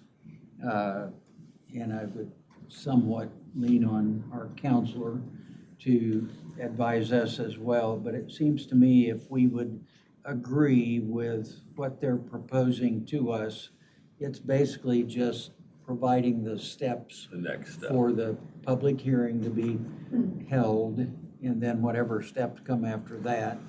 We're not approving a Liberty Township Fire District today. Right. We're just saying we accept your proposal, and then we will work with you, I guess, to do the next steps, if we think it's the right thing to do. Mark, what kind of publication do we need for the public hearing? I think we'll have to be standard newspaper and standard publications. Okay. Do we notify any property owners or anybody like that? I do not believe so, but I'll check on that. Okay. I'll have to get back with you on that. Well, Mr. President, at that hearing, can we confront the issue that Brad needs a training facility and the ham operators need to have a presence on that tower that's there? Yes, And JES was supposed to have submitted a letter yes. confirming that they desire to maintain the Correct. tower and a presence there. Yes, as just information, this is the council, I'm sorry, sir. Hendricks Liberty Township trustee owns the Belleville Station, which is where the county state police tower stands on our property. We have another tower there, which is the hand radio, which I consider your tornado watchers, your ham radio guys. They operate off that tower. They have since Belleville Volunteer Fire Department prior to Liberty Township becoming one department. That tower, as I spoke, is kind of in disarray. JES does lease that tower off the township to use that as a repeater site for their station. And they do want to submit a letter that they would want to maintain that. And to add to your training facility, the whole county needs a training facility, not just Liberty. There's something needs to be done in the county for a training facility for fire. But yes, that's another avenue. Because if this is formed, again, the township would turn over all assets to this district, which would be, again, in cooperation with the county, so. Well, Mr. President, there are 2 members from the Ham Operators Association that are here. I don't know if it's necessary for them to be heard, but they have to have some way to maintain a presence on a tower, and they prefer to be on that tower. And JES told me, the guy, I've got his name here someplace, the tower is in good shape, he said. The guy wires can't be moved because that's too dangerous. I just want us to make sure we consider the hams operators because they provide a free service, a very necessary service for the county. And I just want to make sure we work with them, and you and I have had this discussion, and I don't think there'll be a problem. No. I just want to make sure we confront the issue. No, I like I said, the tower, when we looked at the towers, it was just basically, there's no maintenance to it. It may just need some cable replacements. We don't know. I mean, that's the thing. We weren't gonna go out and put a whole bunch of money into something that, at the time. Well, you could negotiate with JES if they, let them pay for part of it. Yeah, and that's an option, yes. I'm certainly supportive of the district. Me too. But I want to make sure that it doesn't have an adverse impact on what Plainfield is doing and in the annexation and the ability for Plainfield to provide service in that annexed area. So I don't want to cause them difficulty in what's coming soon. Oh, and I totally agree. And like I said, the district only affects just the fire and EMS. Doesn't affect the future growth. It doesn't affect anything with annexation. It's just forming a district that But you're capturing the tax dollars for the fire district, yes. And can that area be carved out? Because if you're capturing dollars, but Plainfield's going to be providing the service. Well, what would happen is Plainfield do? wouldn't have to provide the service. If we built that new station 1 mile from Hinkey's front door at the golf course. I'm not sure Plainfield's in agreement with that, so I need to hear That's what them I'm tell saying. me they're in agreement with that. I live there, I represent Plainfield, so I need to have a discussion with them at some point. Obviously, we could move forward with the process today, but that's gonna become a item that I need to better understand. But I know under mutual aid agreements that we all have, we're a mutual aid agreement with Plainfield, we mutual aid agreement with Coatesville, Stylesville, Amo, Danville, all of them. If the county dispatch is set up to dispatch the closest available unit. So even if Plainfield annexed Hinkey development tomorrow, Liberty Township would be first dispatched to that run. Because we're the closest. No different than Decatur Township was to Heartland Crossing. It's the exact same scenario. You see what I'm saying? So when it comes to dispatching, they don't care whose district it is or whose area it is. They just go to the closest unit. If Danville's closer than Plainfield, Danville gets started. So that's how it works in the dispatch world. Okay. No, I understand. I just don't want to create a situation that could adversely impact that. I mean, I'm supportive of it. That's going to be a small city that's built out there over the next 15 years. Correct. Can I put somebody on the spot that I'm looking at back there? Are you shake your head, yes, you agree, or Well, let me tell you a little bit about how closest unit works. what is your name? Renee Tomlinson, I'm the director of the 911 center, so I am all about dispatch. I know exactly what we do. Yeah. Hey, can she come up for Sure. camera report? Sure, come on up, Renee.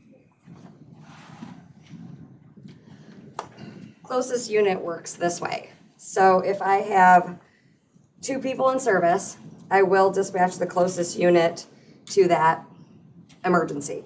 However, if one of those units is unavailable, so let's say Liberty Township is the closest unit and they are unavailable because they have 1 ambulance and it is on said something else, the next closest unit would be captured there.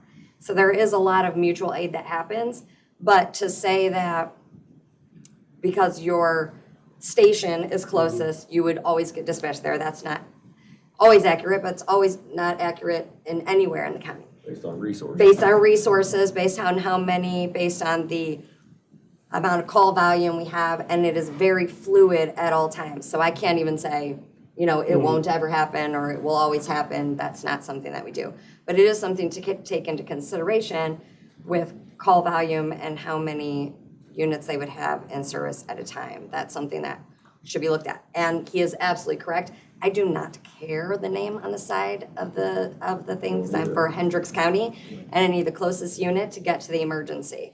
But I also don't want the misnomer to be just because that is your territory, that is going to be you, because that is not accurate. But So at the same time, I mean, if you don't have adequate coverage in that area, those that own the homes in there are going to pay a higher rate for their insurance because of it. and they will be paying to that agency, even if that's not the one who That's- supports them. That's And that's not entirely, being a homeowner, I'm just speaking on behalf of the homeowner, if you're coming to my door, I'd like to pay the people that are coming to my door.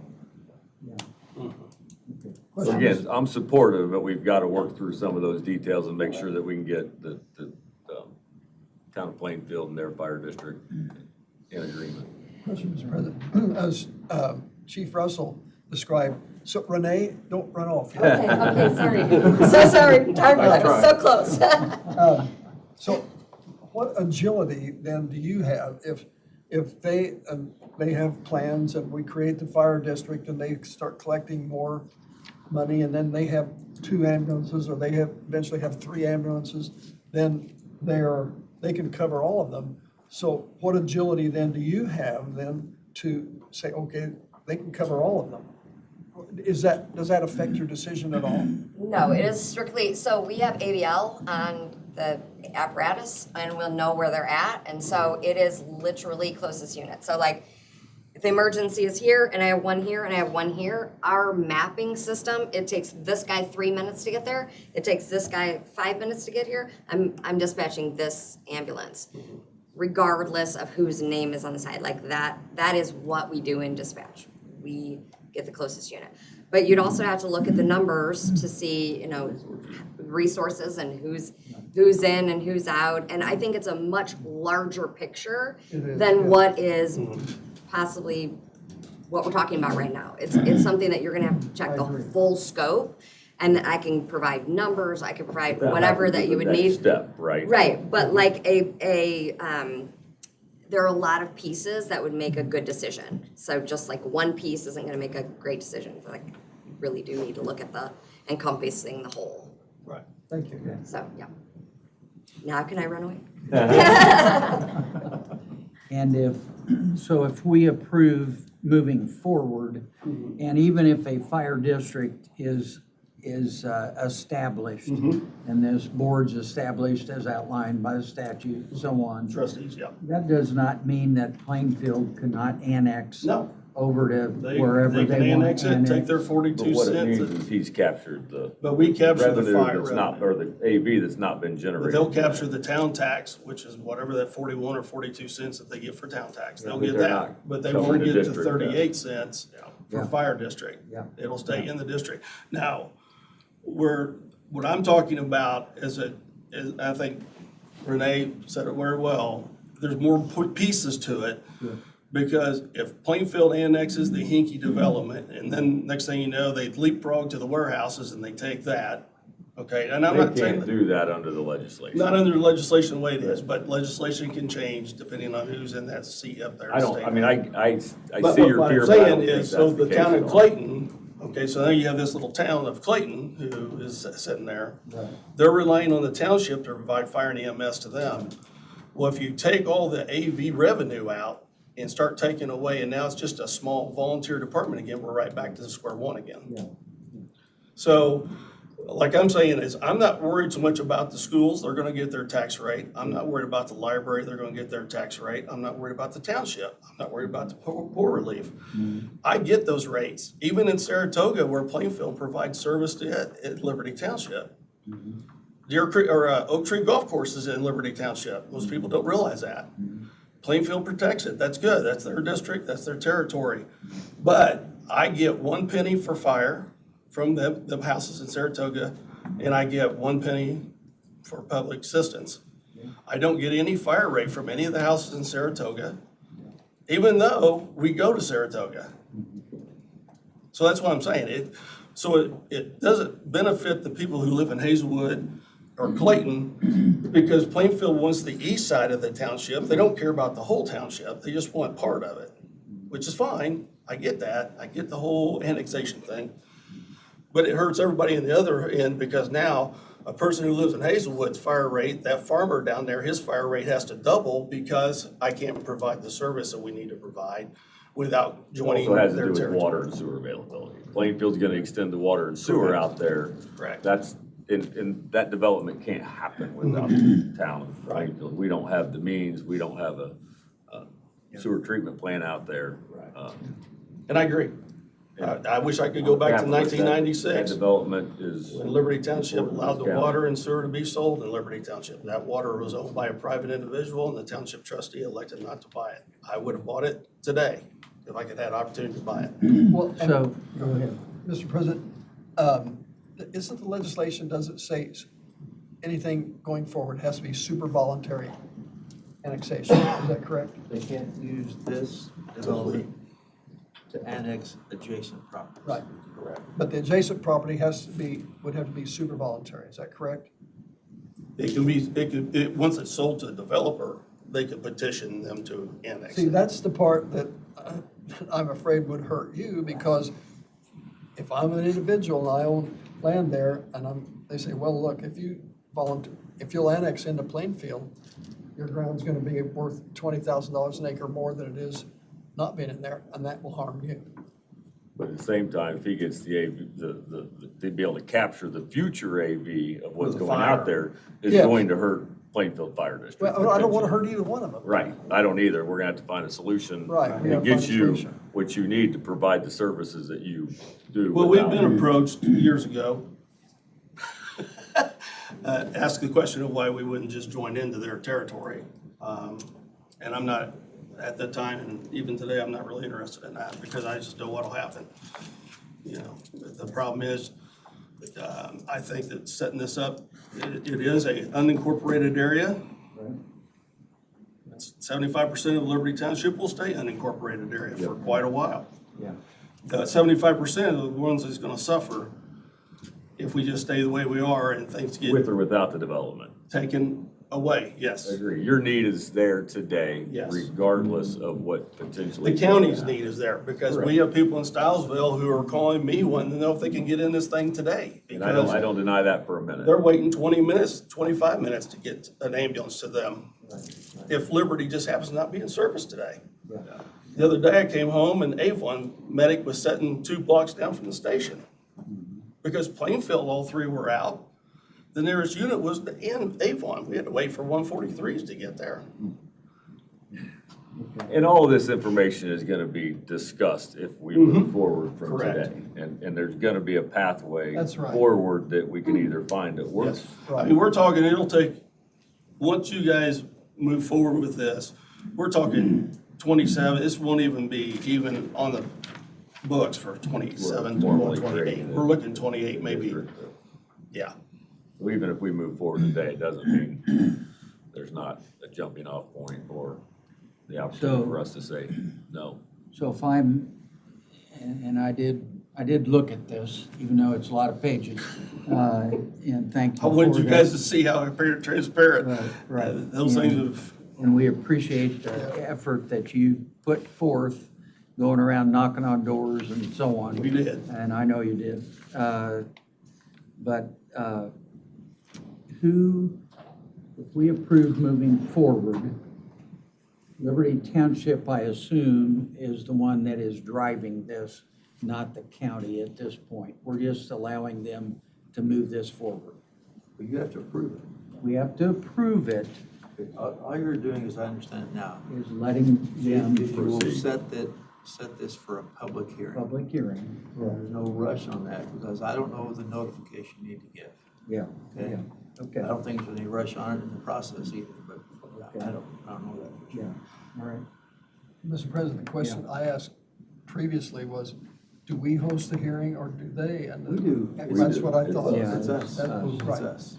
So, I so will- that, What kind of motion do you want, Mr. President?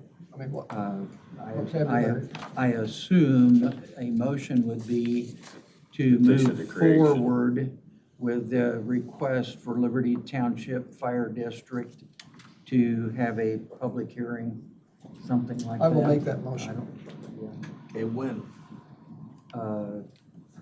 I don't know, you want to put a date on it? I You don't want it to be tomorrow? you gotta give 10 days. I don't know the publication requirements. I'm Yeah, raying on right, the town mayor, at right. least give me the statute. I do not know that. Okay. So I suggest you don't do it till October. Let's wait till, yeah. Send letters out. What is a meeting in October, the first meeting in October, second meeting? Hopefully the second meeting doesn't fall I'll be more on than happy to Halloween. send out 2 mailers again, if you want me to. I've already sent 2, I'll send another one to every address in Liberty. October 13th and October 27th. October 13 or 27, okay? I'd go later, better. I right? agree. Okay, My October. motion include so- October So 27th. this would be, our motion would be to set a public hearing for a Liberty Township Fire District for a meeting that would be held on October the 27th. Yeah, During our commissioner meeting. okay, and we would do it during the meeting, Uh, okay? Put them in charge of any notification that has to be All required. right. We'll take care of that. Okay. All right, and we would hold that here, the Government Center in Danville. You're fine. In your meeting, like in you do your in the public meeting. hearings. Okay, all right, We Very will, good. we will mail notices. okay. Great. Yeah. Be on the safe side, don't have to worry. Are you- And are just you- like the plan commission, we'll need. Are you folks okay we'll with need you to that? Certify you mail Okay. it. Hey, Yeah. you know me, I've been up before you for 3 years now, and you're ready to start my second term, and like I said, when I see a need, this is a need, it's a need, I mean. Okay. So we have the first on the motion. So that was So Bob's. you motion. made a I made a motion, motion I had not. I'll second it. and included October 27th as the date. All in favor, say aye. Aye. Aye, opposed? Okay. Progress. Thank you. We'll get the mailers out. At a snail's Moving pace. forward. Yes, all right, thank you. Thank you. Next on our agenda is Tim Dombrowski with ZA 53226. Good morning. Morning, Jim. I have a zoning amendment proposal before you by a property owner proposing to rezone property at the northeast corner of County Road 0 and 1000 South in Hazelwood. And this is Liberty Township again. This is Liberty All Township, right. currently zone NB neighborhood business Yeah. with existing buildings on it. Want to rezone to single-family RV residential, convert one of the buildings to a residence. So this would be the first step, rezone to allow the residential use. And this received a favorable recommendation from the staff and plan commission. Yes, sir. And this is right in Hazelwood, Jim. Right at the corner. Yeah. Yep, right next to the church. Move for approval. Second. Been moved and seconded. Any other discussion? All in favor, say aye. Aye. Aye. Opposed? Okay, thank you. Thanks, Tim. Next on our agenda is a credit card limit increase from the court-appointed special advocates or Yes, sir. CASA. Good All right. morning. Good morning, Catherine. I'm here on behalf of our CASA program. This is the program of volunteers who advocate for the best interests of children in abuse and neglect cases. They are hosting their hasn't been held for a few years, but they're hosting a larger volunteer appreciation banquet this year in October. And the venue requires a $4,000 minimum for food and non-alcoholic beverages. Okay. So I'm asking to increase their credit card limit from 2 to 5, give them a little bit of a buffer because they put ordinary expenses on their card as well. Okay. I won't say it. I was gonna say. Any? Move for approval. Second. Moved and seconded. All in favor, say aye. Aye. Aye. Thank you. Thank you, Catherine. Thank Thanks you. for all the work you do. My pleasure. Next on our agenda is animal control ordinance update from the sheriff's office. Anybody want to be here from the sheriff's office? Anybody want to pretend to be here from the sheriff's office? There's animal control back there. No. This is for the control portion. Yes. There'll be another ordinance for the building operation itself. Yeah. I don't know, when can we My- just need to set it for a public hearing. Okay. But Yeah. I need to get a couple of comments for Milo before we can advertise it, so. Okay. When do you? September 22nd. Set it for when? Sometime this week, and we'll be okay for tonight. Or do you want to do it? Let's do it the first meeting of October. First meeting of October, which would be the 13th. Okay, all right. We'll do that at this meeting as well. My only questions that I had when I read through this dealt with the amount of the fines that are outlined in here. So it's like, I'll just read this, a person violating this section B may be fined up to $250 per occurrence, but not fined any less than $50. And then there's more fines in, as you go through it that deal with, maybe fined up to $100, maybe fined up to $100, maybe fined up to $150, so on. My question deals with, is the fine amount high enough That's a great question. to create a positive situation with people that are creating this issue with animals? And We can talk to the sheriff. Yeah. See what kind of time and money they spend on it. between now and then about it, okay, because we're just setting the date. That's all we're doing, setting the Okay, date.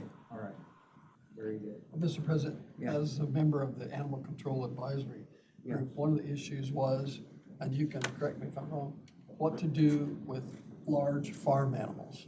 Because I know, what was it, Sunday morning, your guys were called out.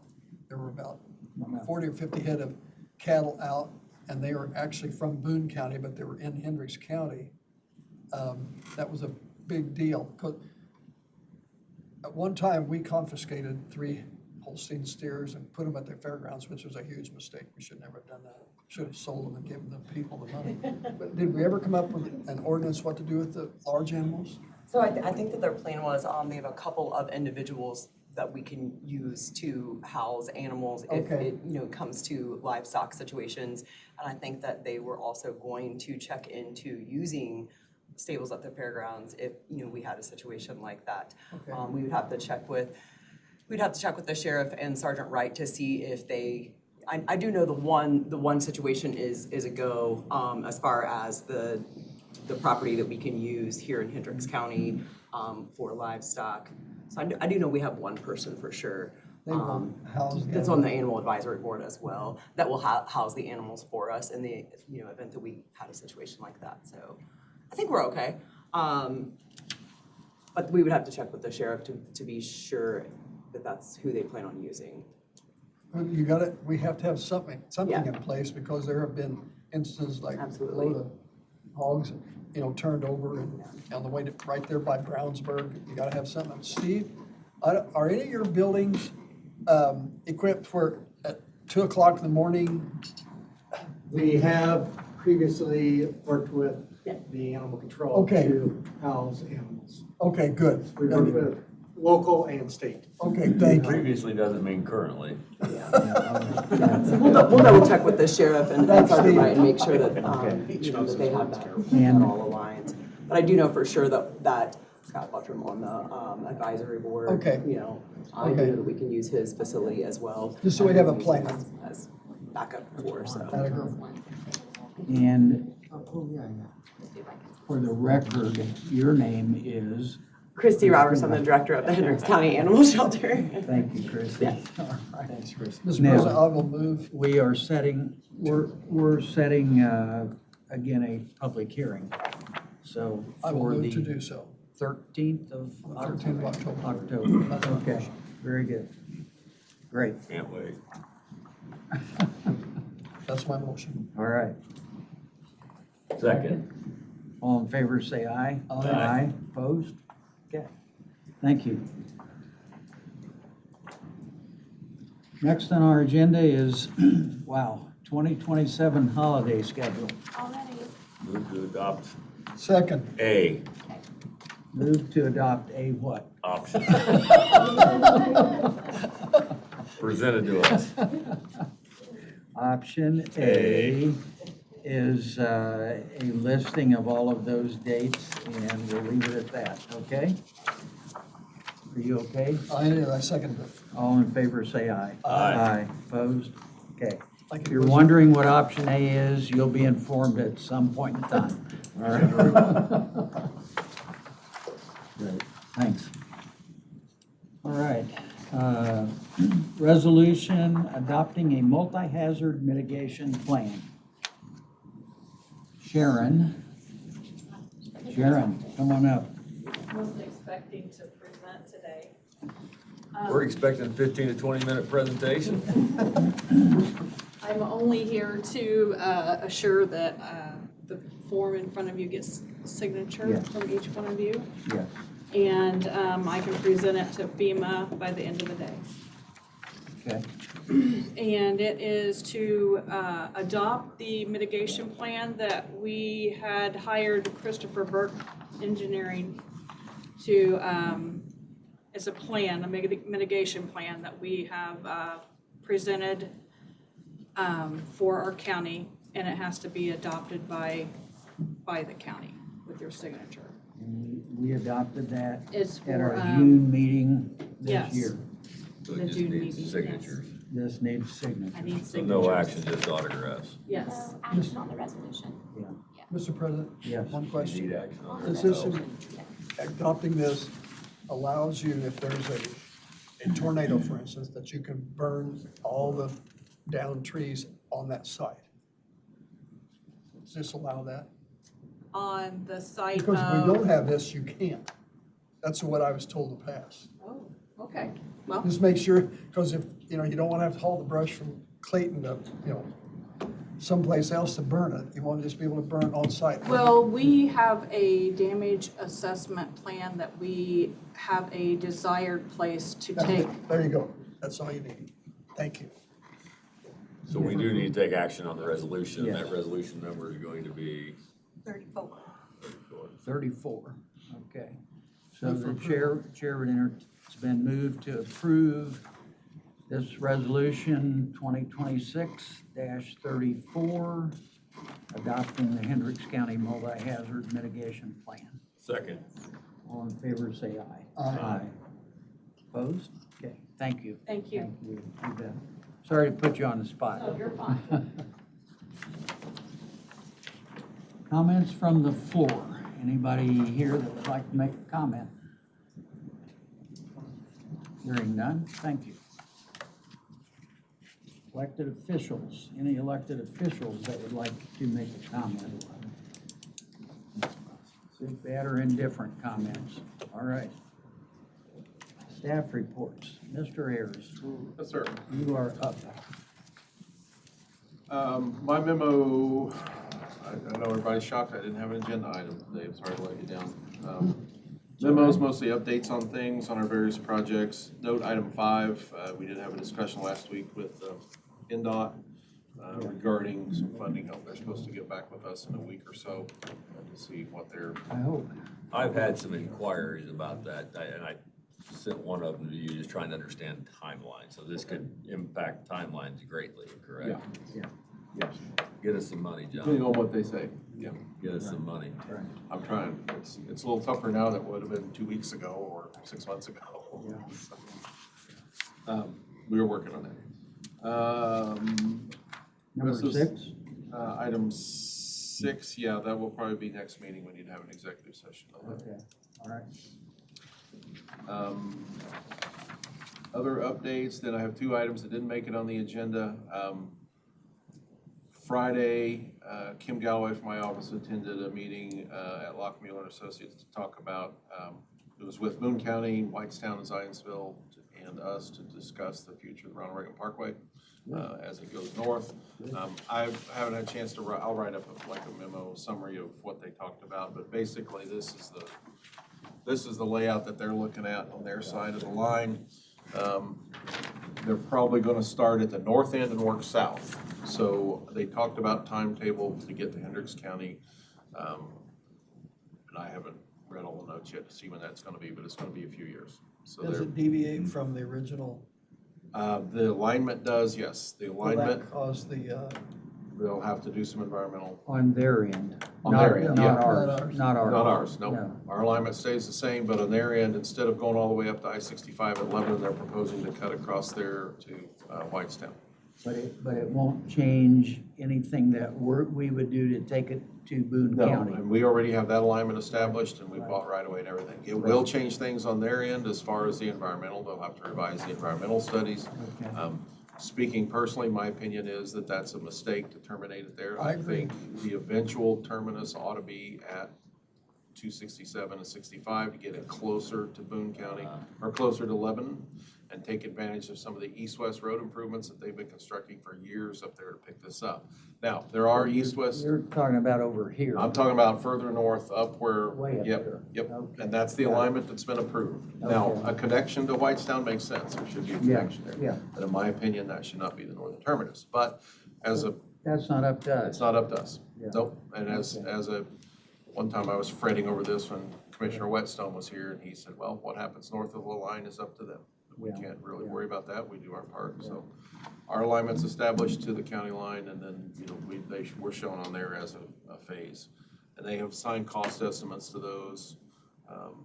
That segment 4B, their estimate is 15.5 million to get it from 1,000 north up to the county line. That's probably not too far off, especially if it's 5 to 10 years away.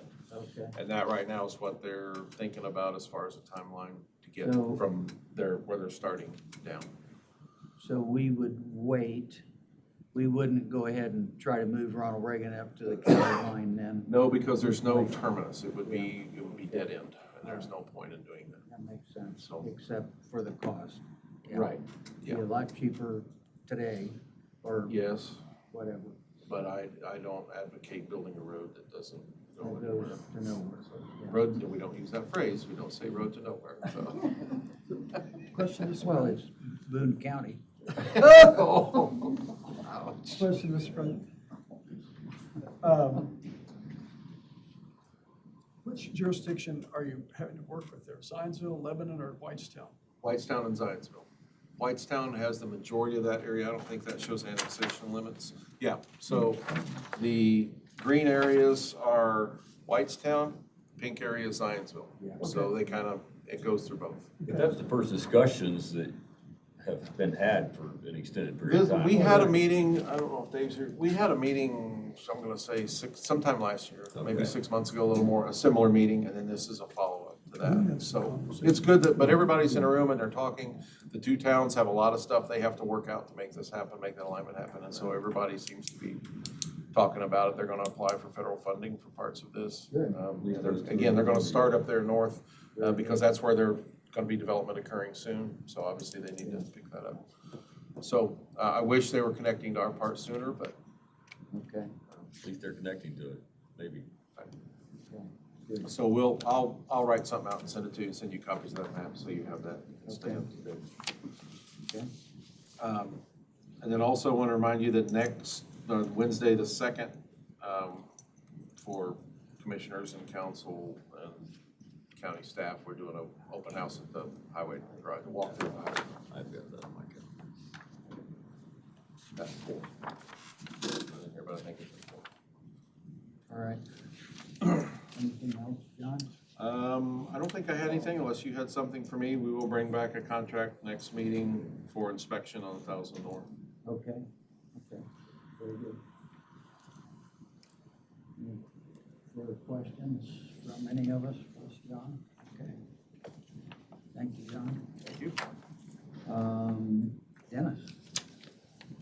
Morning. I think you all have a copy of my report, Yes. just things I'm working on. I don't have a whole lot, but if you notice, number 3, third paragraph, I've been working on something for these stair treads in this building since I started. This is a viable option. Is it the perfect solution? No, because there is no perfect solution for these stairs, but Brewer does back up the product. I've worked with them at the courthouse. And if you guys would be so inclined, I'd appreciate the approval to get the stair treads and the landings replaced. It was over the 50,000 threshold. I have money in the budget, so. Move for approval. Second. Thank you. All in favor, say aye. Aye. Aye, opposed? Okay. Any questions on anything? Let's see.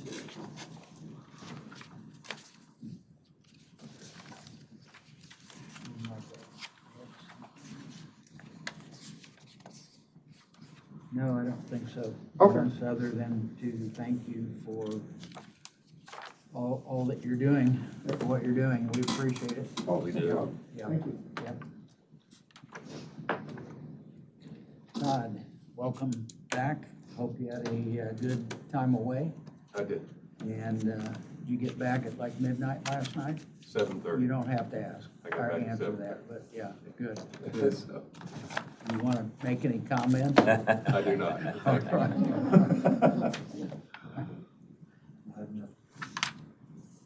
Counselor has nothing. I think Commissioner Wicker has, I would like to acknowledge an email Denny and I and Bob received from Dan Chubb, our coroner, and he just wanted to publicly recognize Paula and Dawn Mayhood for some exemplary work that Come on the up. two of them did. I think, you know, in a situation that was a little bit complicated. So, I think Dan's doing a phenomenal job, and for him to send out a very nice email raving about the two of you going above and beyond, we wanted to publicly recognize that and thank you for that. We very much appreciate it. yes, thank you. Thank you, Mr. Yeah. Wicker, for bringing Yeah. that forward. Yep, you bet. Anything else from you, Bob, or myself? Nothing else? Okay. Any correspondence, which you referred to? We have that. That was the only one on my Anything notes. else to come before us? If not, we will adjourn our meeting.